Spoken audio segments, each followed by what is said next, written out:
Pronto. Tá na tela cheia? Tá. Obrigada. Bom, por que eu estou pegando essa apresentação, que também está lá na sala de vocês? Eu também deixei lá naquela outra aula em que a gente começou a falar sobre dialética dialógica, porque eu queria fazer uma espécie de arrazoado, né, de algumas coisas que eu acabei falando, às vezes até sem apresentação, para a gente ter um pouco isso em mente. Então, e algumas coisas que eu coloquei aqui que eu não tinha falado, né? Então, por exemplo, eu não fiz esse percurso que está aí nesse slide, desde Parmênides, né? E eu peguei um pouquinho de Kant, Hegel, Marx e Engels. Mas é interessante a gente pensar, né, a dialética como diálogo desde Sócrates, desde Parmênides, antes ainda, né? Então, a dialética é entendida de uma outra forma, né? Quando Platão vai falar lá no texto sobre a alegoria da caverna, acerca da ironia, ele vai trazer Sócrates para o seu texto, e ele vai pensar a questão da maiêutica, e ele pensa a questão dos diálogos de outra maneira, é outro diálogo, não é o diálogo bakhtiniano, mas é nessa pegada. O que eu estou tentando dizer é, olha a cadeia discursiva que a gente tem para a proposição dessa concepção, que é uma proposição já histórico-filosófica, que não é assim, Bakhtin é um gênio, não, né? Ele tem todo um arcabouço que a gente consegue enxergar, né? E essas são alguns dos diálogos, mas tem muitos outros, né? De outros pensadores, outros intelectuais ao longo da história que a gente pode dizer, olha como que isso aqui já era algo premente, uma preocupação importante, uma proposta plausível e tal, né? Então é nesse sentido. É importante então a gente lembrar, oi. Desculpa interromper, é o Rafa. Fala, Rafa. Nesse slide do Parmênides, você acha que o campo bakhtiniano retoma mais essa, não sei se está falando, essa dialética de Parmênides do que de Heráclito? Acho, porque quando a gente pensa a questão o que eu estou tentando dizer aqui veja que, por exemplo, para Parmênides, a gente tem a ideia do movimento aí, o diálogo como tese e antitese, de ideias e de sensibilidades, ou seja, de valores ideológicos de sensações, né, do emotivo volitivo, né, e isso é muito forte, muito caro para Bakhtin, nem sempre a gente dá conta disso, nem sempre a gente fala, inclusive, e consegue detectar e pensar nessas questões enunciativamente, né, por exemplo, o emotivo volitivo, porque é mais rarefeito mesmo, né, então é mais difícil de a gente pegar, menos concreto nesse sentido. Mas, e também quando Heráclito vai falar do rio, por exemplo, né,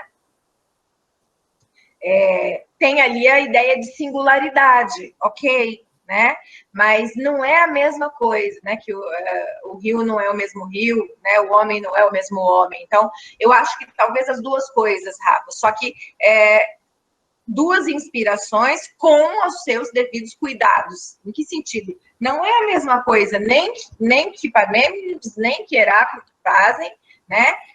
Nem que outros tantos fazem. Kant, Hegel, Marx, tem sempre uma peculiaridade, uma singularidade que é o que constitui o pensamento bakhtiniano. Tá? Não sei se eu respondi. Então, é importante a gente pensar essas questões, tendo em vista eu vou voltar já, tá?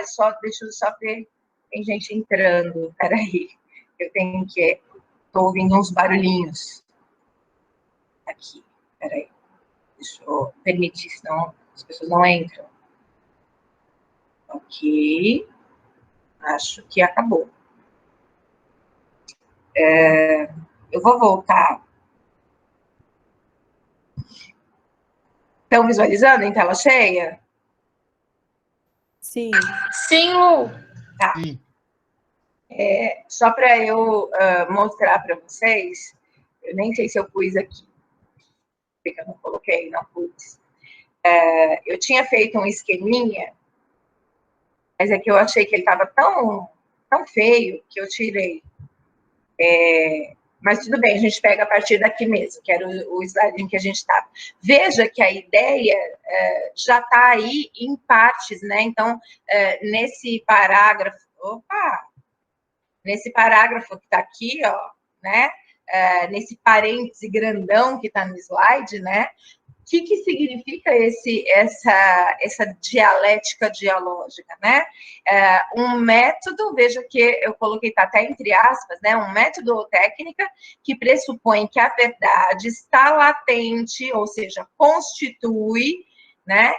Está latente em todo ser humano, podendo aflorar. Então, a ideia da expressão, da linguagem aparecendo, né, aos poucos, na medida em que se responde, olha a responsividade aí, né, em que se responde a uma série de perguntas. Sócrates, né, é Platão falando de Sócrates e colocando a questão da pergunta, né, como, não a pergunta retórica, né, mas a pergunta que instiga, né, aquilo que a gente chama muitas vezes de, eu tô com muitas pulgas aqui atrás da minha orelha, né, o questionamento como aquilo que nos move, né. A gente pode pensar, então, esse movimento em duas partes, né, tese e antitese, T e A, que eu fiz aí, né, que já constituem também a pergunta, e nesse caso a pergunta retórica. Por quê? Porque é a pergunta que já tem em si uma resposta, né? Por exemplo, eu sempre dou o exemplo, meninos, aprendam isso. Quando uma mulher demora para se arrumar, vocês ficam impacientes, nossa, mas faz meia hora que eu tô aqui te esperando. Aí ela sai toda arrumada, vira e fala assim, e aí, ficou bom? Tá bonito? Não é para vocês dizerem que não ficou.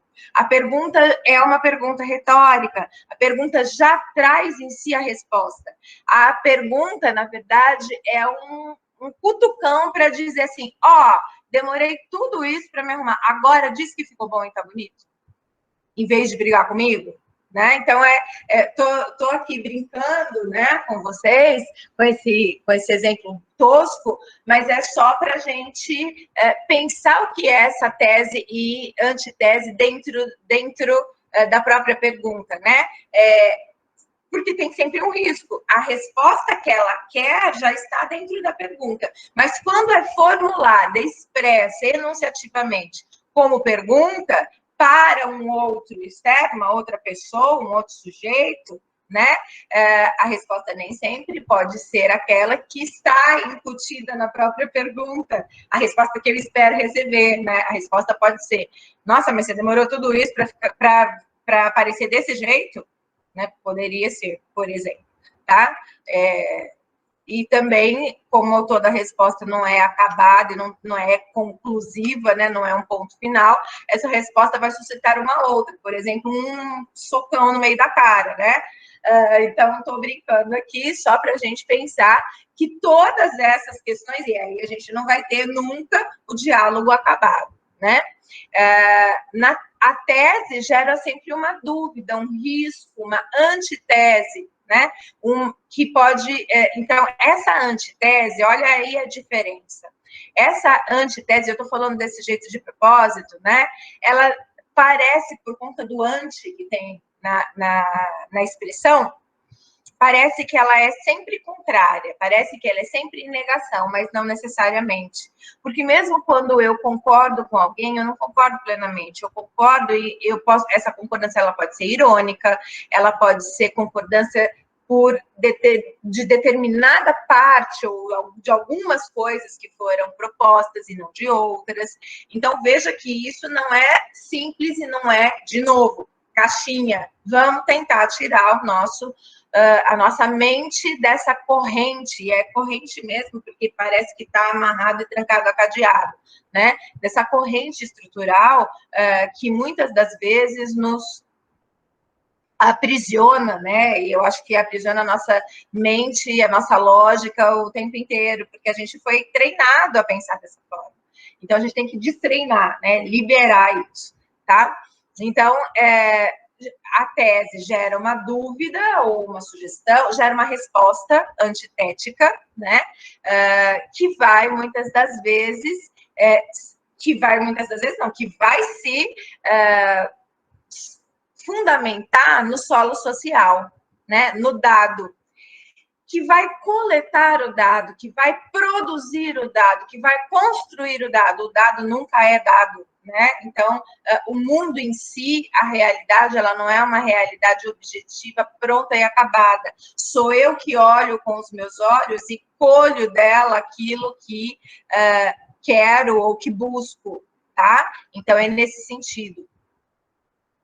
Depois a gente vai ter, num segundo momento, as possibilidades de construção de outras verdades, como na síntese, que não é síntese, que não é solução, que não é ponto final, mas que é a abertura para uma nova, para um novo início desse diálogo inacabado, né? Uma outra tese, né? Que é o que o Sócrates vai chamar de pensar por si mesmo, né? Até ser novamente questionado, né? Então, é assim que ele diz que vai sendo construída a verdade maiêutica de Sócrates, né? Esse movimento de constante construção da verdade é também a construção do pensamento, e isso é muito bakhtiniano. A construção do pensamento, a construção da consciência, aquilo que eu tenho falado já em algumas aulas, como consciência cognoscível. Veja que Sócrates também está falando da expressão. Quando eu possibilito, né, as possibilidades de construção são aquelas que eu expresso, afloram aos poucos, na medida em que se responde às perguntas. O que ele está dizendo é aflora com a linguagem, né? Claro que de um jeito muito mais complexo do que o que eu acabei de dizer, estou banalizando, o coitado deve estar revirando na tumba, se é que ele existe, né? Tem toda uma construção aí sobre Sócrates que eu não vou aqui entrar na questão, porque não é o tema da nossa aula, né? Depois, aí a gente conversou sobre como Kant vê isso, né? Mundo das ideias, mundo ideal, que também está em Platão, de um outro jeito, e como esse mundo ideal é que gera todos os valores que nós aqui no mundo imperfeito, né, vivido, imitamos de alguma forma, de uma maneira defeituosa para Kant. É desse ponto de vista que o Hegel vai falar sobre a dialética da razão ou a dialética das ideias, na relação que ele faz com, né, a filosofia e a história.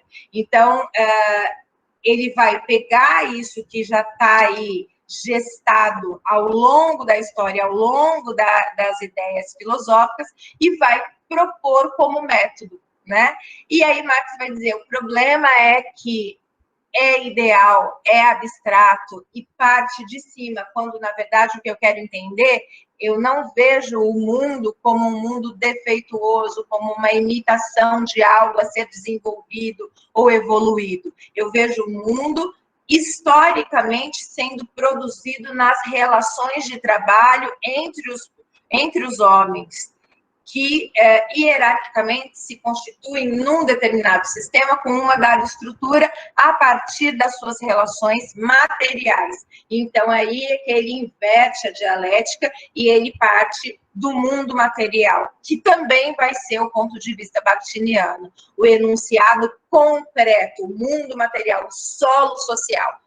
A diferença, Marx vai pensar isso a partir das relações de trabalho na economia e na cultura, enquanto que Bakhtin vai pensar todas essas relações políticas, econômicas, sociais e culturais refletidas e retratadas na linguagem. Então, o signo ideológico é aquele que materializa, que concretiza o enunciado. Tá? Então, é essa a questão para nós. E é por isso que eu tenho falado tanto de semiose, né? Eu tenho falado tanto de semiótica. Eu não estou falando da semiótica como a disciplina ou a teoria, né, semiótica, seja ela francesa, norte-americana ou russa. Eu estou falando da semiose como uma construção de linguagem que, de fato, é material, né? Aquele conhecimento expresso em linguagem. E aí eu estou falando de linguagem no sentido mais amplo possível, a palavra em seu sentido alargado, como diz Voloshin, né? Por isso a gente está pensando aqui em enunciados que não são só ou necessariamente verbais, e é por isso que eu entendo a linguagem como tridimensional, tá? Aí, só para a gente ter ideia, eu vou pular algumas coisas, mas vocês têm esse slide com vocês, né? Eu tinha falado que queria comentar com vocês a questão da concepção de ideologia para Marx e para Bakhtin, e não tinha feito isso ainda. E aí, nesse slide, vocês estão vendo em caixa alta, porque eu tinha tirado um pouquinho para aceitar outra pessoa? Sim, a gente está vendo. Sim, tela cheia. Tá a tela cheia? Ótimo. Então, vocês vão ver nesse slide, então, que está aí aparecendo para vocês, que a gente tem uma ideia para Marx e Engels, tá nesse slide? Marx e Engels, parte do mundo concreto? Isso. Ok. Então, para Marx e Engels, que partem do mundo concreto, material, a questão é a história, né? A historicidade. Né? E a historicidade considera, obviamente, o homem na sua relação homem-homem, homem-mundo. E essa relação para Bakhtin vai aparecer como reflexo e redação via enunciado, no enunciado, concretamente marcada pela e na linguagem, né? O Marx vai fazer uma diferença e vai dizer assim, eu não entendo a natureza pela natureza, o dado pelo dado, o mundo pelo mundo, mas sim a construção do mundo, que me interessa é a cultura e a sociedade, que eu entendo o homem não como um ser biológico, mas como um ser social, constituído num grupo e numa classe, e em embate, ele não vai dizer isso, eu é que estou usando essa palavra, que é bakhtinianamente falando, em embate entre os sujeitos de maneira hierárquica. E aí ele vai pensar as relações entre as classes sociais nas relações de trabalho. E é por isso que ele vai pensar essas relações de trabalho como mão de obra e condições de produção. E aí ele vai pensar que aqueles que são desprovidos das condições de produção, o proletário, ele, para sobreviver, a sua arma é a sua mão de obra. Só que ele não sabe disso, ele não sabe que essa é a sua força, né? Então, quando a gente diz para alguém, não dá para fazer manifestação de domingo, tem que ser na sexta-feira, às 6 da tarde, porque é para trabalhar o trânsito, é para romper com essa lógica, né? É para chamar atenção, não dá para ser no domingo como uma festividade, num dia de descanso. É para parar a produção do trabalho. Então, quando alguém diz assim, eu me lembro, né, no momento da eleição, por exemplo, algumas pessoas dizendo assim, esses esquerdistas, esses esquerdopatas, vagabundos, não querem trabalhar, a manifestação deles é na sexta-feira porque eles não vão para o trabalho. Não entendem a alienação até do que seja manifestação, não entendem a sua força de trabalho, não entendem que a sua mão de obra, a sua força de trabalho é o seu material. E que não ir ao trabalho não é uma vagabundagem, é romper com uma lógica que achata cada vez mais a pirâmide social e que enriquece cada vez mais uma pontinha minúscula da pirâmide, daqueles que têm a condição de produção, né? Porque aqueles que têm as condições de produção, eles têm muita grana e eles podem fazer N coisas, eles têm os instrumentos como a sua força. No entanto, sem a força de trabalho, nada fazem, né? Então, essa é uma relação até de dependência, de certa forma, né? O trabalhador precisa do emprego para poder ter salário e sobreviver no mundo capitalista para ter o que comer, remédio, etc, etc, tá? No entanto, o dono, né, o proprietário, o dono das condições de produção, né, o patrão, sem o trabalhador, ele também não consegue fazer nada, produzir nada. E se ele não consegue produzir nada, não tem comida, não tem nada, não tem remédio, não tem nenhum tipo de mercadoria, porque é o trabalhador que produz.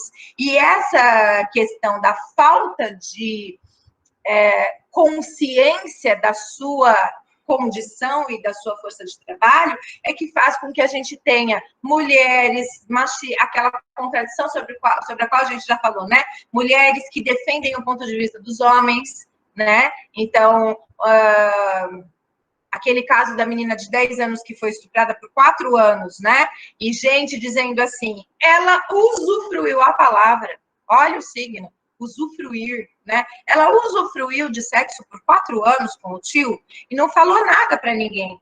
Ela só foi falar para os pais quando ela estava grávida e agora quer ser uma assassina? Lembram dessa história?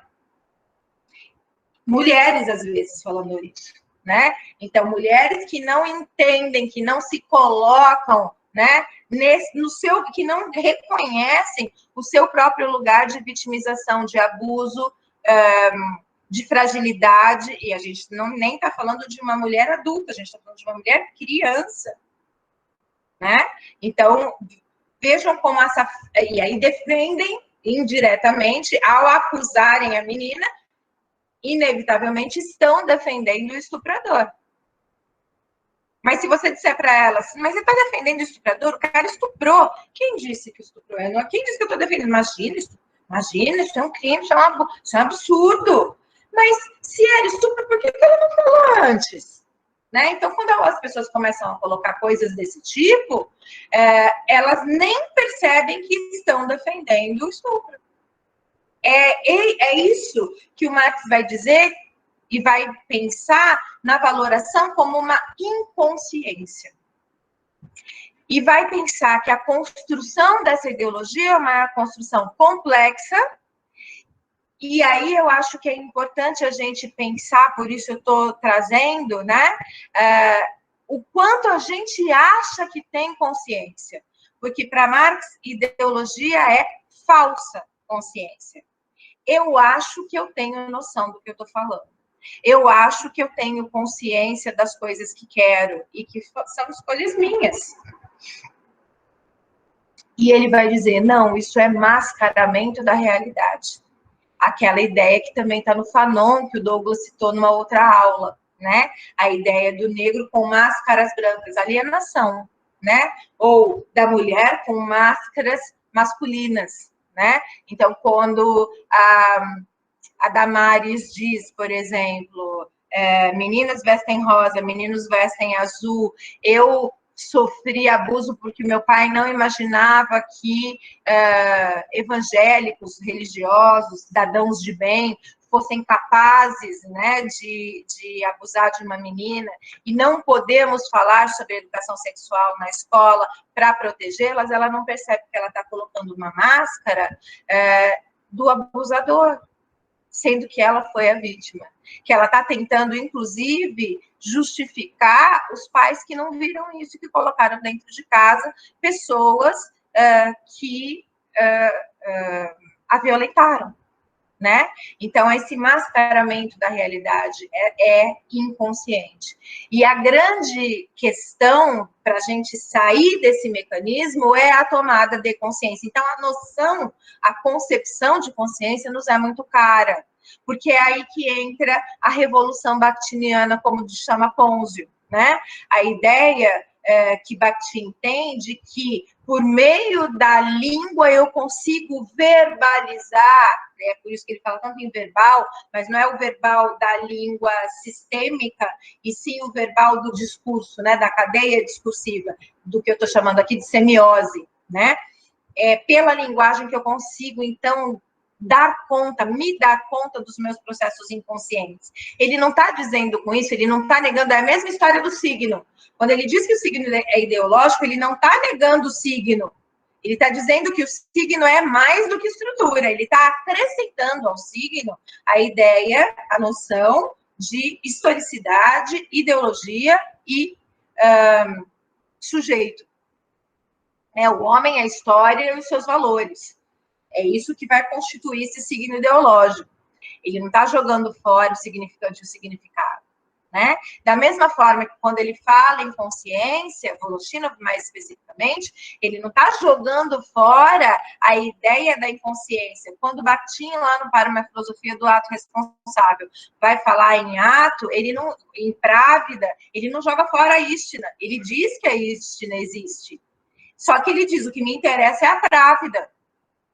O que a ética se dá no ato, né? A língua viva, em movimento, no jogo, né? Isso que eu tenho repetido tantas vezes. Quando eu falo da tomada de consciência, da ética e da responsabilidade do sujeito, eu não jogo fora a inconsciência, mas eu digo como essa inconsciência é constituída para Voloshinov de material semiótico, cognoscível.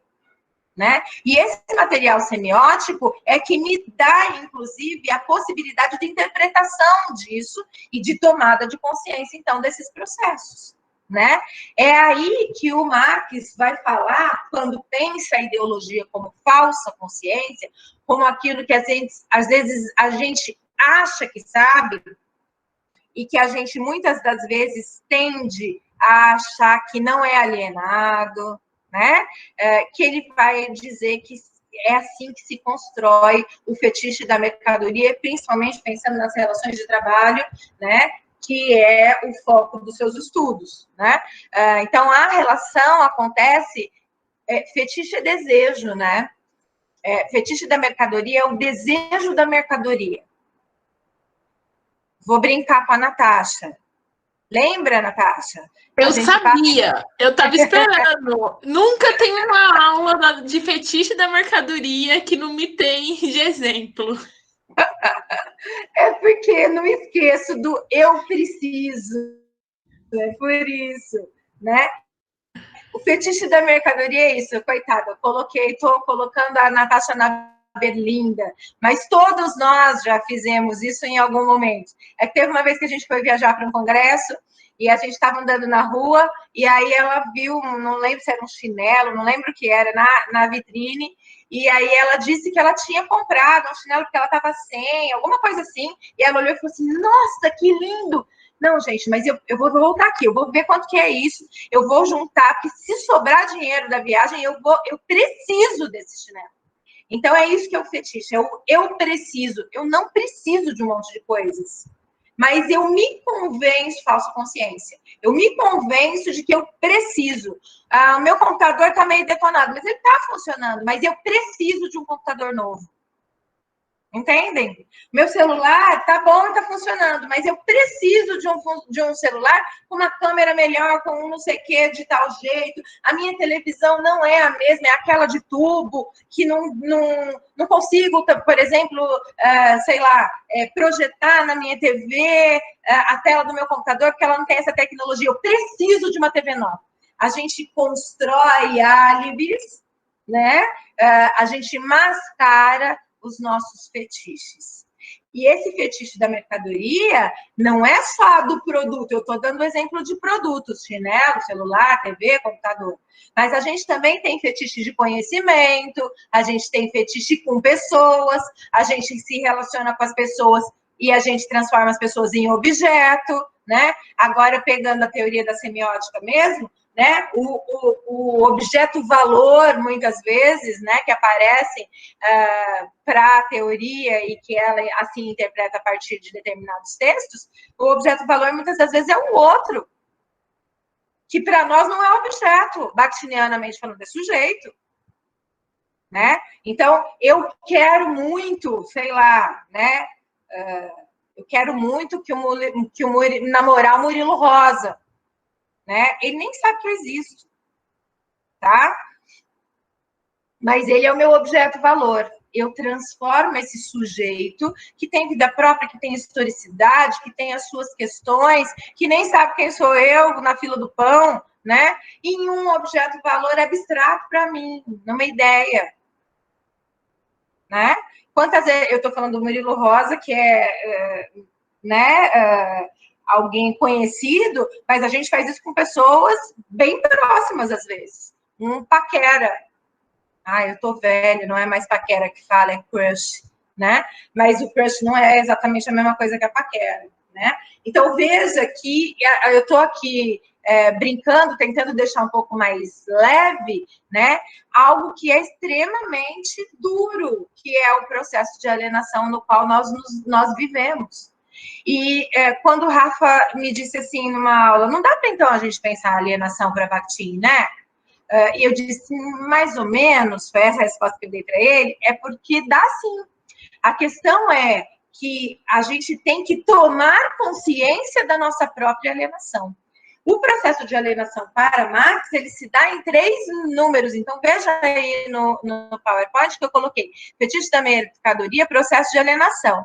1, 2, 3. Lá no texto que eu pedi para vocês lerem, da alienação do trabalho, o Marx vai dizer, jovem Marx vai dizer, que o processo de alienação é um processo de alienação de si. Eu não sei quem sou eu não tenho consciência de mim, e eu duvido aqui que ninguém nunca tenha passado por algum tipo de situação em que, por exemplo, pensou que uma roupa cabia no corpo e não cabia, ou escutou a própria voz e não reconheceu, ou disse, nossa, minha voz é feia assim mesmo, essa voz está para rachada, eu ouço de outro jeito, né? É isso que é tomar a consciência. E veja, quando a questão da voz é muito interessante, porque quando a gente grava, ou quando a gente se vê, por que a gente não gosta de se ver na câmera? Porque a gente não se vê da mesma forma, porque a gente vê os nossos defeitos, os nossos cacuetes, né?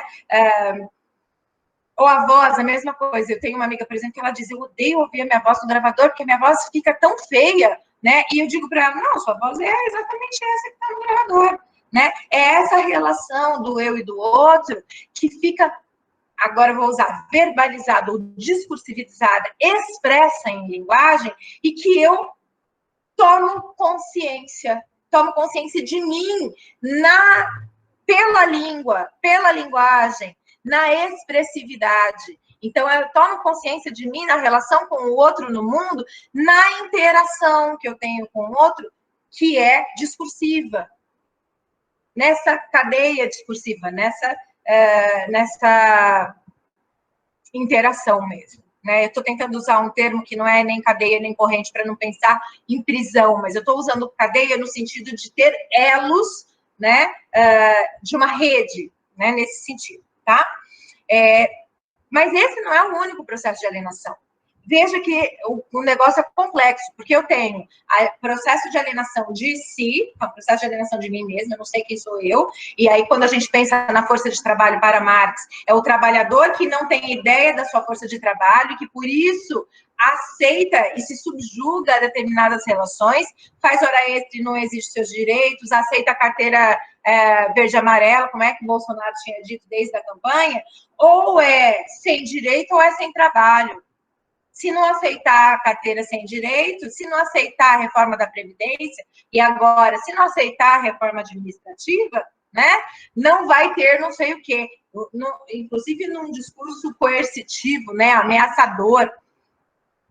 E a gente não tem a noção de força de trabalho, de que a gente deixa o Congresso confabular e comprar os políticos, a gente vê isso expressamente nos noticiários, e a gente não faz nada. E aí, se a gente conversa isso, como eu estou falando com vocês, para alguém mais próximo, eu já ouvi dizendo isso, mas aquilo que eu falei das agências de fomento, mas quem é que está lá? Somos nós. Eu ouço coisas do tipo, mas você quer que a gente faça o quê? Eu não tenho força para fazer nada. Quem sou eu? Alienação de si, tentativa de construção de álibi. Né? É a falta de consciência de classe que faz com que um professor fale mal do outro, né? A minha mãe, a professora, ela sempre dizia assim, quando tinha greve, eu era pequena, eu vivia ouvindo ela dizer assim, professor é uma classe muito desunida, por isso que a gente cada vez perde mais, por isso que a educação não é nada nesse país, porque ao invés da gente se unir para a gente lutar para ter condições melhores de trabalho e a gente se unir como classe, né, entre os professores, um fura greve, o outro é contra não sei o quê, o outro nananã, um deda o outro, né? Eu estou falando da minha mãe, isso anos 80 ainda, ditadura militar, né? Então, como isso acontece, como é que o governo fala sobre isso, como é que a gente não fala sobre essas coisas com os pais dos alunos e com os alunos, então a entra em greve, por exemplo, e os pais dos alunos e dizem para os meninos, para os alunos, que o professor é tudo vagabundo mesmo, o professor tem privilégio, é a única classe que tem julho e janeiro de férias, quando na verdade não é assim, né? Mas as pessoas não sabem e também não querem saber, alienação de si. Eu não tenho conhecimento sobre o meu próprio poder. Aí a gente entra na interação, na relação do outro. A gente também não tem a condição. Então, quando o pai fala, o professor tem privilégios, ele é alienado, ele desconhece, ele não sabe, né, como é a vida de um professor. Né? Então, eu vejo gente dizendo, dentro da minha própria família, mas esse povo que dá aula na universidade pública, né, não quer que fique em isolamento porque eles não estão trabalhando. Corta o salário deles para você ver se eles não querem voltar a trabalhar. Né? Então, quanto a gente não ouve, né, essa alienação do outro, o desconhecimento do trabalho do outro, da produção do outro, de quem ele é. Quantas vezes a gente... Por que nos namoros, né, no começo da relação, o outro é tão perfeito, né? E a gente... É muito claro quando alguém está apaixonado, logo no começo, nossa, o outro é maravilhoso, é carinhoso, é o sujeito ideal, é Zeus, né? E aí você apresenta esse sujeito para o seu amigo, sua amiga, e a pessoa olha e fala assim, que estranho é isso, né? Não quer Zeus? Isso daí tá mais para sei lá o quê, né? E aí, no final dos relacionamentos, esse Zeus se transforma no demo, né? É o monstro em pessoa.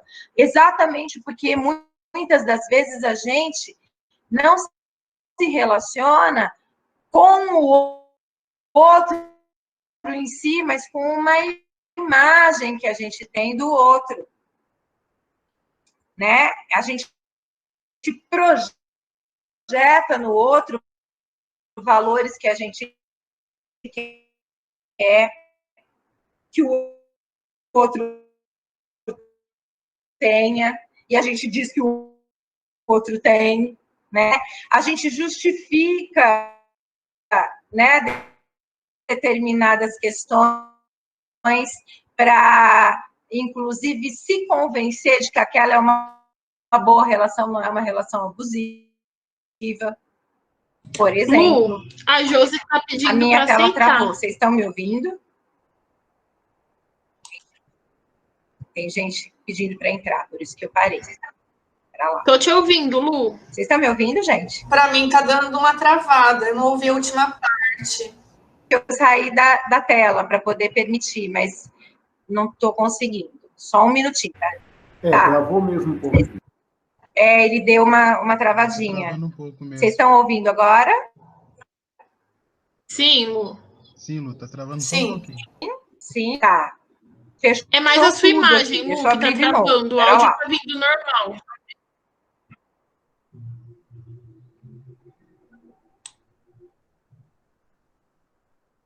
Tá.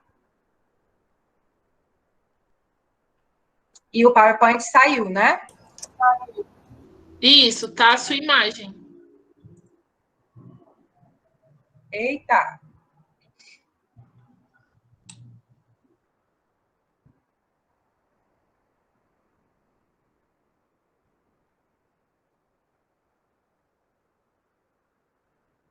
Tá? Peraí.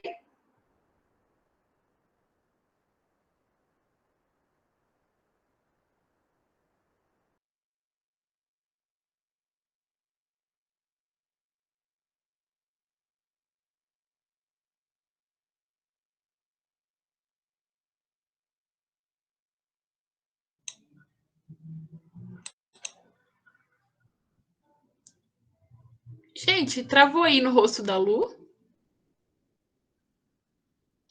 Natasha, Travou. tá travado.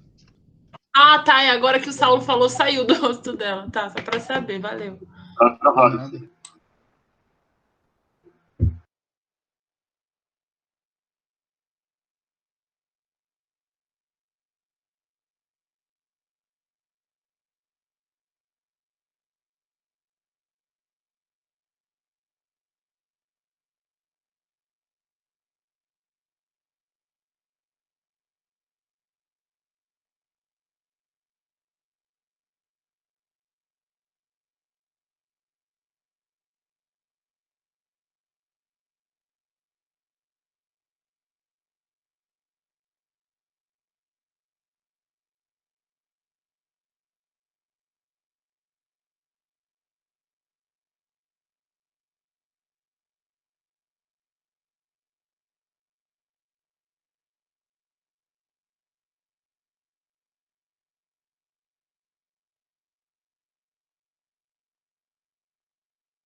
Conseguem me ver e me ouvir? Sim. Agora sem travar? Sem travar, tá normal. Isso. Agora sim. Ok, então vou tentar projetar de novo aqui a imagem. Espera aí. PowerPoint. Tive que fechar tudo e abrir de novo. Conseguem ver? Tá projetando? Isso, entrou. Ótimo. Então, vamos lá. Aqui. Tela cheia? Isso. Perfeito. Sim. Então, eu estava falando sobre essa relação do quanto a gente projeta o outro ao invés de se relacionar de fato com o outro. Isso também é uma alienação, né? Então, por exemplo, sei lá, eu gosto de falar das relações de namoro para falar da relação eu-outro, porque acho que isso fica bem marcado na nossa cabeça. Então, por exemplo, quando você está se relacionando com o outro, né, afetivo, amorosamente, e você vai dar um presente, você fala, nossa, não sei se ele gosta mais assim ou assado. Ai, não sei se essa roupa cabe nele, que tamanho que é, ou se ele gosta dessa cor. E o contrário também, né? Então, o cara vai te dar um presente, a pessoa, não importa quem seja, e aí essa pessoa te dá uma coisa que não tem nada a ver com você.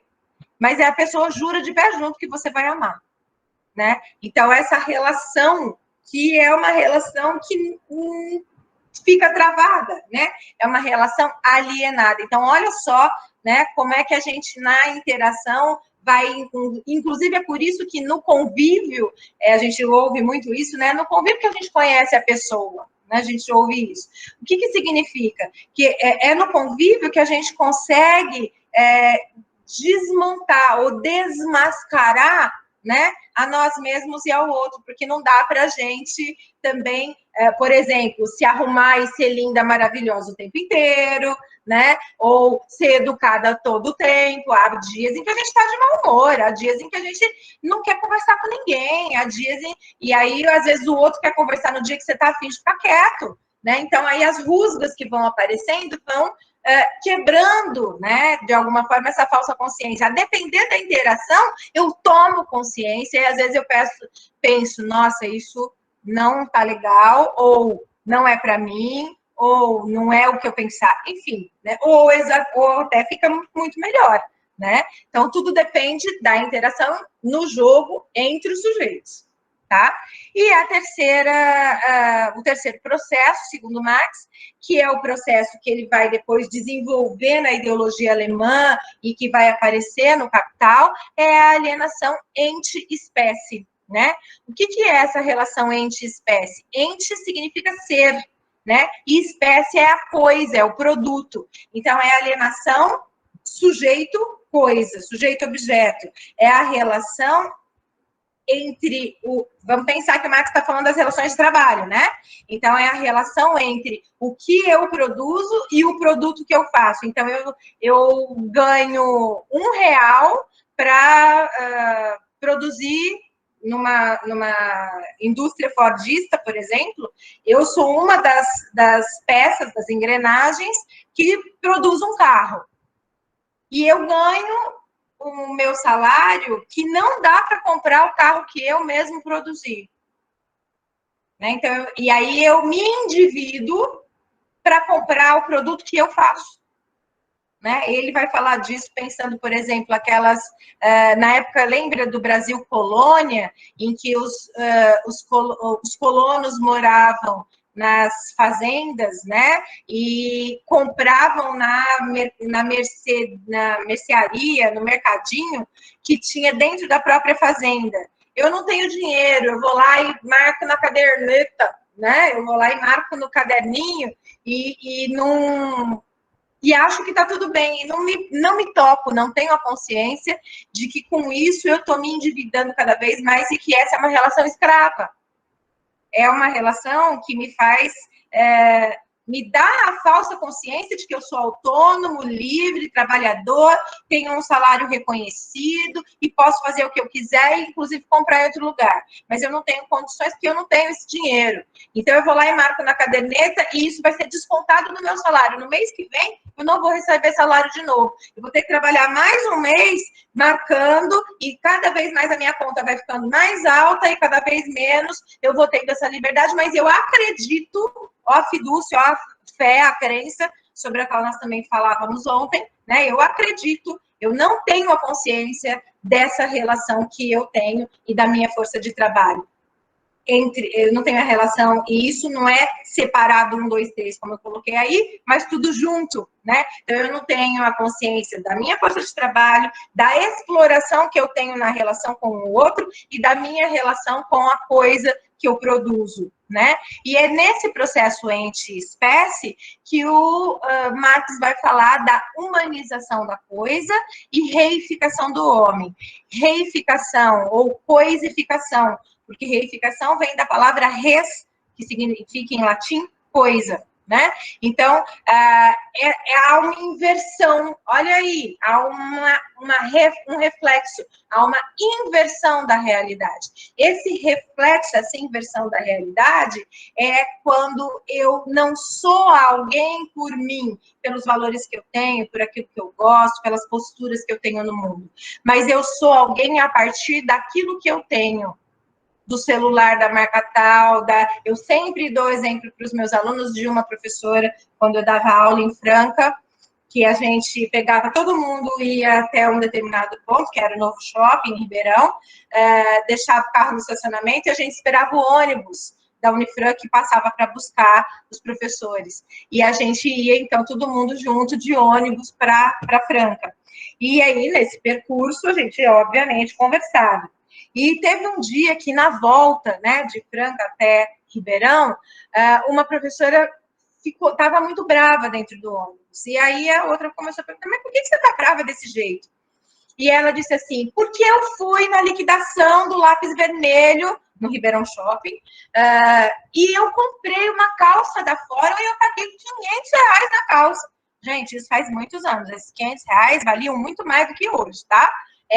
Então, era muito mais caro do que a gente está pensando agora, o nosso olhar de agora, do que é os R$500 agora, o que vale o real agora, né? Então, porque já faz 10 anos que eu estou na Unesp, quando eu estava, faz 12, mais ou menos uns 15 anos isso, tá? Então, R$500 é 15 anos atrás. E aí ela disse, eu fui lá e paguei R$500 na calça, porque estava em promoção, tá? E a calça estava folgada na minha cintura. Levei para a costureira e a idiota da costureira cortou a etiqueta Fórum que ficava atrás. Agora, essa calça de R$500 não vale mais nada, porque tirou a etiqueta, tirou o nome, tirou a marca. Ela não pagou R$500 pela calça jeans. Ela pagou R$500 pela marca Fórum. Ela pagou R$500 pelo status de vestir Fórum. Ela pagou R$500 pela imagem de construção que ela ia mostrar para o outro de alguém que pertence a determinado grupo social. Deu para entender? Alienação de si, alienação do outro, a relação que eu tenho com o outro no mundo, e a alienação ente-espécie. Ela se coisifica e humaniza a calça. Ela não é ninguém sem a calça. Não é a calça em si, mas sim a calça da Fórum de R$500 com aquela etiqueta. E aí eu me lembro que a outra professora começou a rir e disse assim para ela, mas isso é fácil, você é tonta, você vai lá e paga R$500 uma calça? Pelo amor de Deus, eu vou na 25, compra a etiqueta e coloca a borda aí na calça, que fica tudo igual, né? Sem também se tocar, achando que com isso ela estava sendo consciente, né? Não estava sendo alguém que é consumista, né? E sem se tocar de que quando a gente vai lá na 25 e compra a calça da 25 e a etiqueta da 25 de março, a gente também está contribuindo com um comércio e com uma estrutura escravista de refugiados, de nordestinos que vivem escravizados e que ganham muito pouco em condições subhumanas, né? fechados, trancados num lugar, ganhando muito pouco, super explorados, trabalhando jornadas de 15, 16 horas, desenvolvendo LER, ficando doente. A gente não percebe que esse... E aí então, como é que eu faço? Sai pelada, sem calça? Entende? Olha como é que as coisas são complexas, como é que o sistema é complexo, e como é que a gente vai pensando nessas coisas, construindo a nossa consciência e também essas relações, né? A diferença, para mim, entre isso que o Marx está colocando, e ele enfatiza a alienação, exatamente para dizer sobre a importância da tomada de consciência, é que o círculo vai se focar na tomada de consciência.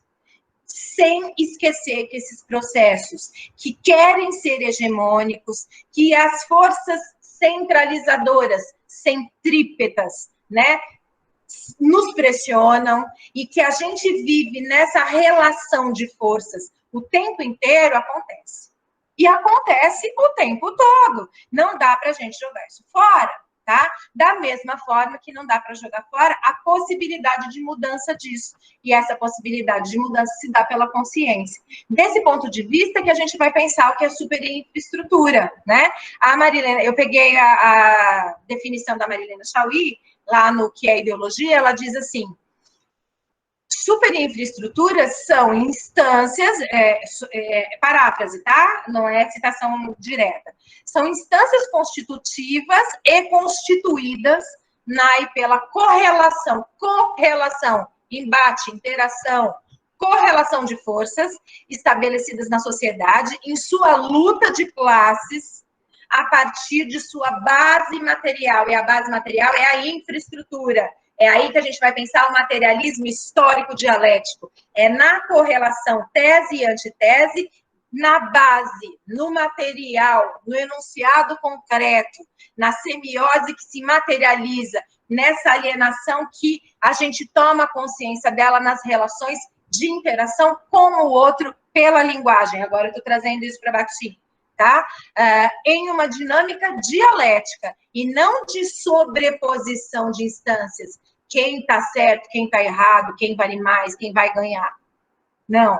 Quem imprime essa dinâmica é o olhar, a dinâmica de sobreposição é o olhar estruturalista, é a oposição ao próprio materialismo histórico dialético de Marx. E é a esse olhar marxista estruturalista de superestrutura que o Bakhtin e o próprio jovem Marx ficam alheios, dizem, eu não sou marxista, né? Quando ambos afirmam em situações e tempos e lugares distintos, eu não sou marxista. E não ao marxismo dialético, materialista histórico, com o qual Bakhtin, Voloshinov e Medvedev contribuem com a sua visão particular e aprofundada. E qual é essa visão particular e aprofundada, né? Bakhtin, Voloshinov, né? Voloshinov vai dizer, a dialética nasceu do diálogo. É por isso que eu parti da filosofia pensando Parmênides, Platão, Sócrates, Kant, Hegel, para chegar aqui e dizer, né, a dialética nasceu do diálogo para retornar ao diálogo em um nível superior. Lembra? Síntese, que é nova tese, volta, na verdade não sai do diálogo, mas em outro nível, de outra maneira, né? O diálogo de indivíduos. O monologismo de A Filosofia do Espírito de Hegel é ideal e é abstrato. O pensamento sobre o mundo é o que o Hegel faz. O pensamento no mundo, em ato prático, pra vida, é o que o Bakhtin faz. O pensamento que procura abarcar o mundo, Hegel. E o pensamento que sente a si mesmo no mundo, toma consciência, porque é parte do mundo. Isso é Bakhtin. O acontecimento no mundo e a participação nesse acontecimento. É a tomada de consciência. O mundo como acontecimento e não como um ser em prontidão. Fenomenologia do espírito. Não. Né? E em Metodologia das Ciências Humanas, o Bakhtin trata da dialética do signo como uma dialética interior e exterior. Veja que eu estava falando dessas coisas sem necessariamente usar essas palavras que eu estou usando agora, mas a gente já tratou delas, né? Então, o que é essa dialética interior e exterior? É o ato bilateral de conhecimento do sujeito, é a relação eu-outro interno, eu e minhas vozes sociais, eu e as projeções que eu faço do outro externo, eu e o outro de verdade, real, né? Externamente. Constituído e constituinte de si e do seu outro sujeito tem espaço. Ele diz assim: a complexidade do ato bilateral de conhecimento e penetração. Conhecimento, penetração. Eu reconheço, eu conheço, eu semiotizo e eu aprofundo. Eu entro nesse conhecimento. Penetro, né? O ato ativismo do cognoscente, olha lá, cognoscente, conhecido, semiótico. E o ativismo do que se abre numa configuração dialógica. Se abre ao diálogo, né? A capacidade de exprimir a si mesmo, não é a capacidade de ser, é a capacidade de exprimir. Não é, eu posso ser maravilhosa, mas se eu não mostro isso com atos de linguagem, atos que são atos práticos, sociais, ninguém sabe, ninguém vai saber. Eu vou ser maravilhosa para mim mesma num mundo isolado. E eu, inclusive, não vou entender por que o outro, na relação social existente, prática, não vai me ver com os meus olhos. Porque eu semiotizei, expressei outra coisa. Eu tenho que tomar essa consciência da expressividade. Por isso eu estava falando da ética como expressão, cognoscível, como semiose, tá? A complexa dialética do interior e do exterior, que nunca cessa, né? O indivíduo não tem apenas meio e ambiente. Ele não é natureza, ele não está no mundo como ser biológico. Ele tem também o ambiente próprio, o que eu construo como o meu ambiente.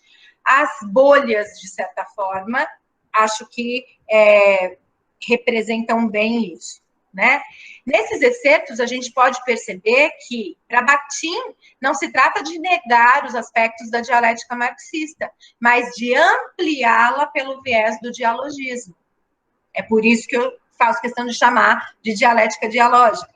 Marx construiu a sua teoria atribuindo importância à relação dialética entre super e infraestrutura, a observar e acreditar que as transformações sociais se dão em um ambiente de coletividade, de luta de classes, no qual, de um lado, você tem a classe burguesa e os seus defensores, e de outra, a classe operária explorada.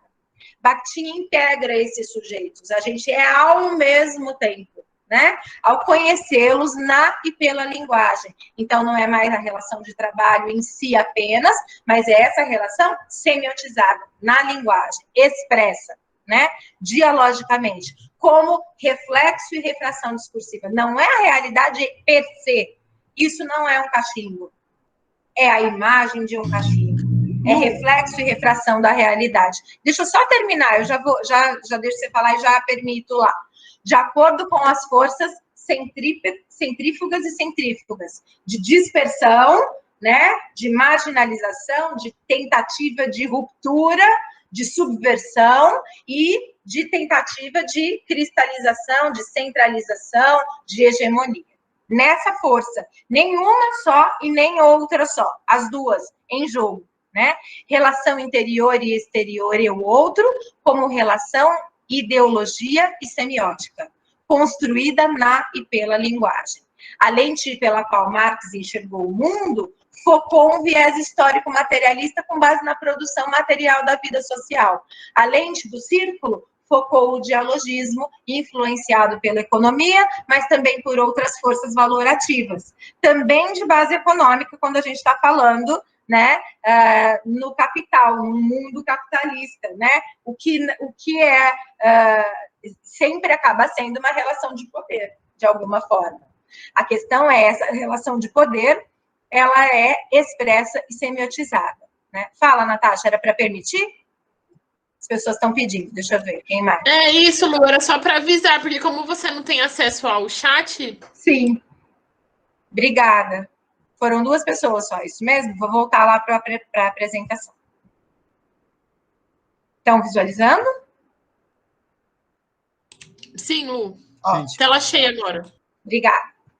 Né? Então, para o círculo, o movimento é dialógico, ou eu chamo de dialético-dialógico, porque apesar de considerar o movimento dialético, com todos os seus elementos, tese, antitese, síntese, entendendo a síntese como nova tese, né? Nunca esqueçamos disso, não admite a síntese como superação, mas como continuação do diálogo travado anteriormente, uma vez que modifica aparentes extremos ao considerá-los e movimentá-los. A negação da negação é vista como uma nova afirmação, não totalmente distinta, mas também não totalmente homônima, né? Exata, idêntica à primeira.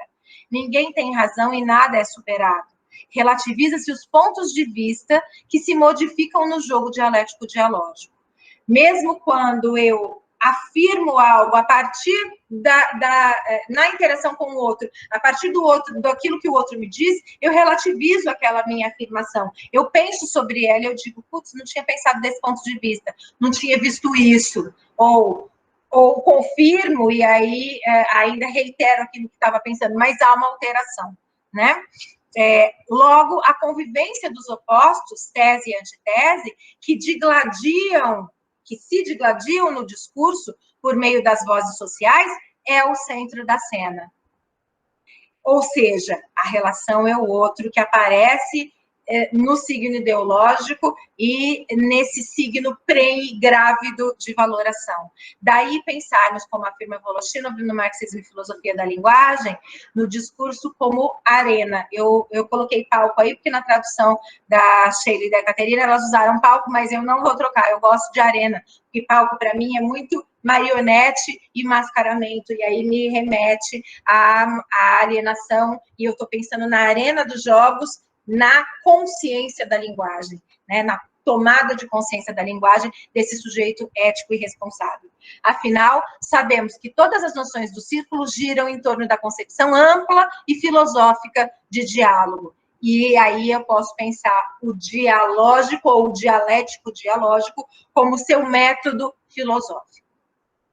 Tá? Então, para pensar essas questões, eu vou pular um pouquinho, que eu trouxe a ideia, né? Veja que para falar de enunciado como algo concreto e material, dialético e dialógico, eu tenho que pensar todas essas relações que eu estou falando aqui de um jeito muito rápido e banal, mas que vocês têm o material e os textos que eu mandei para vocês.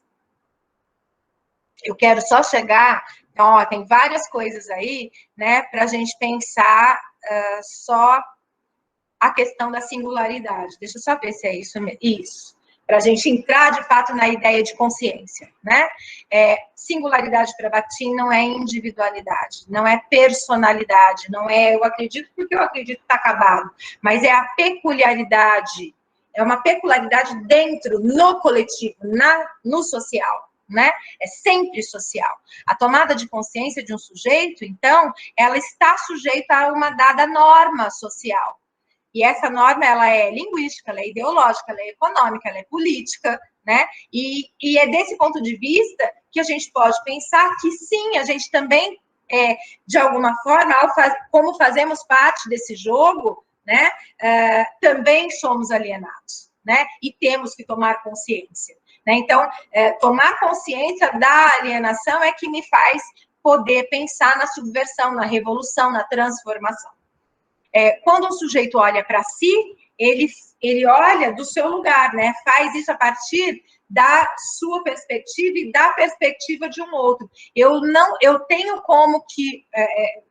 Voloshinov no freudismo dizendo, eu tenho como que olhar para mim pelos olhos de outra pessoa, de outro representante do meu grupo social, da minha classe. Mas o Bakhtin vai dizer, eu não consigo ficar no lugar do outro. Eu consigo projetar, pensar, tentar, me deslocar, mas eu sempre volto para o meu lugar, no exercício de exotopia, né? A origem das enunciações mais íntimas decorre da autoconsciência, que, por sua vez, leva o sujeito à consciência de classe. Olha a relação com Marx aí. Eu tenho que ter consciência de quem eu sou para ter consciência de classe. E para pensar, não dá para eu falar que eu não quero direito trabalhista, por exemplo, né? Não dá para aceitar a reforma administrativa e previdenciária, uma carteira verde e amarela sem direito, porque senão eu não vou ter trabalho. Porque se não tiver trabalho, também não tem produção. Eu tenho que ter essa consciência de que eu sou empregada, de que eu sou proletária, né? E que tipo de proletária eu sou, né? E como que isso vai fazer com que, ao tomar essa consciência, eu me relacione no mundo, na interação com o outro de outra maneira, e aí aos poucos, e é bem aos poucos, num processo lento, esse grupo, essa classe também vai tomando consciência. Né? É isso que o Marx vai estudar quando pensa a estrutura capitalista, socialista e comunista, que ele chamou dessa maneira, e que não é o que o senso comum chama como comunismo, como a gente tem visto aí ultimamente, principalmente. Tá? As origens, então, leva, né, a autoconsciência leva a consciência possível do Marx, né? A consciência de classe. É ela a socialização do sujeito e do seu ato, tomada pela explicitação semiótica, tomada pela linguagem, como reflexo e refração real, material, né? Voloshinov vai dizer, toda enunciação verbalizada, eu posso pensar discursivizada, porque eu posso pensar em qualquer linguagem, né, que não só a verbal, do homem, é uma pequena construção ideológica.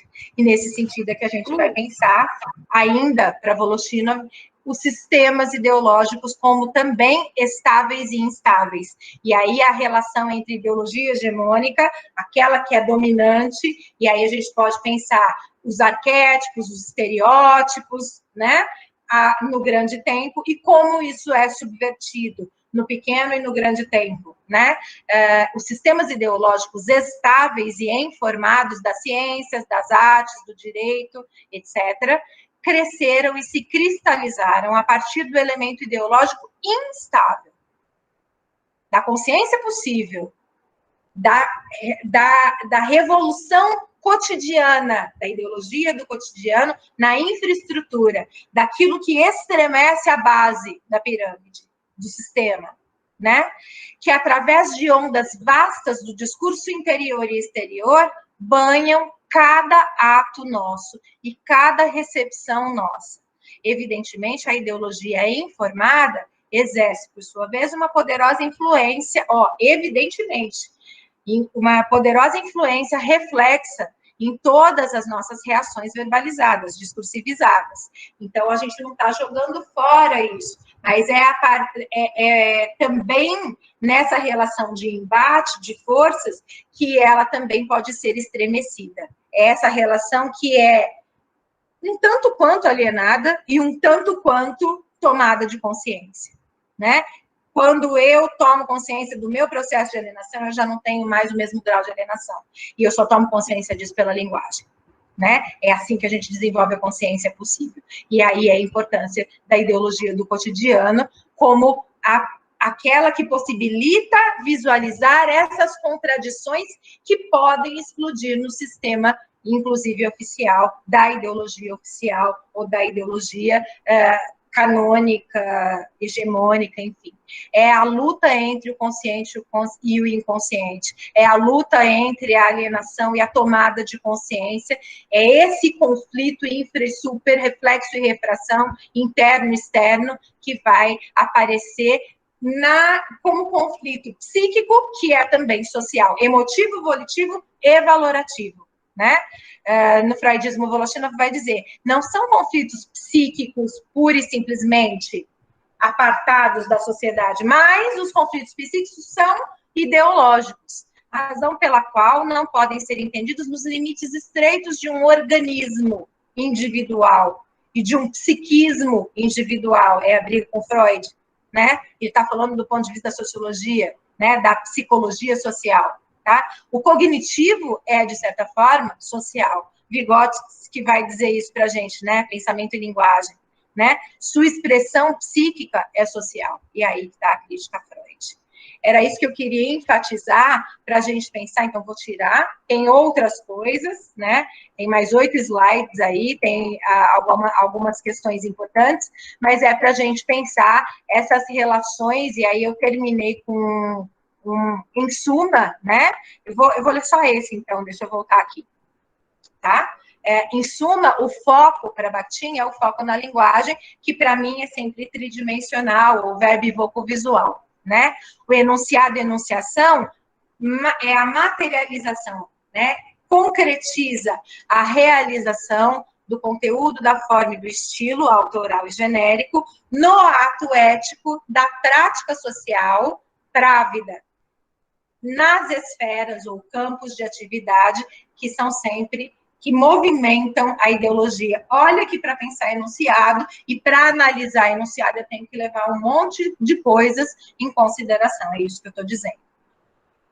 Esse enunciado, ele pode aparecer como discurso exterior e interior, e na verdade ele está nessa relação, né? O sujeito social, ele é ao mesmo tempo individual e coletivo. O método é dialético-dialógico. A consciência é semiotizada, emotivo-volitivo e também social. O objetivismo e o subjetivismo aparecem de maneira relacional, como alienação e resistência. E aí, como é que a gente vai ver isso? Na configuração enunciativa de cada discurso.